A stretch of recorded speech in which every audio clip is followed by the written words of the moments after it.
Tether या USD coin Turkey और Nigeria जिसके दीवाने हैं इन दोनों स्टेबल कॉइन्स के, कहानी हाल की ही है, ज़्यादा पुरानी बात नहीं है, बस केवल 10 साल पहले की। 2013 में वैकल्पिक निवेश के तौर पर बिटकॉइन की लोकप्रियता बढ़ी थी और जो लोग क्रिप्टो को करीब से जान रहे हैं उन्हें पता होगा। लेकिन कीमतें एक दिन में 20 से 30% घूम जाती थी। इतना उतार चढ़ाव बिटकॉइन में होता था कि ट्रेडर और इन्वेस्टर के बस में नहीं था कि इसे संभाल पाएं और किसी स्थिर कीमत पर बेच सकें, खरीद सकें या सौदे कर सकें।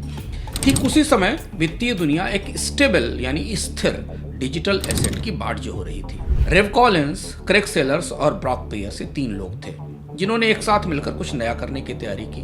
क्रेग सेलर्स का नाम अगर आप जानते हैं तो मास्टर कॉइन फाउंडेशन से आते हैं। ब्रॉक पियर्स को दुनिया में क्रिप्टो के शुरुआती प्रवर्तकों में माना जाता है। ये बात जुलाई 2014 की है। किस्सा यहीं से शुरू होता है। सांता मोनिका में एक क्रिप्टो कॉन्फ्रेंस थी जहां तीनों ने एक रियल कॉइन पेश किया। इसका नाम रियल कॉइन था।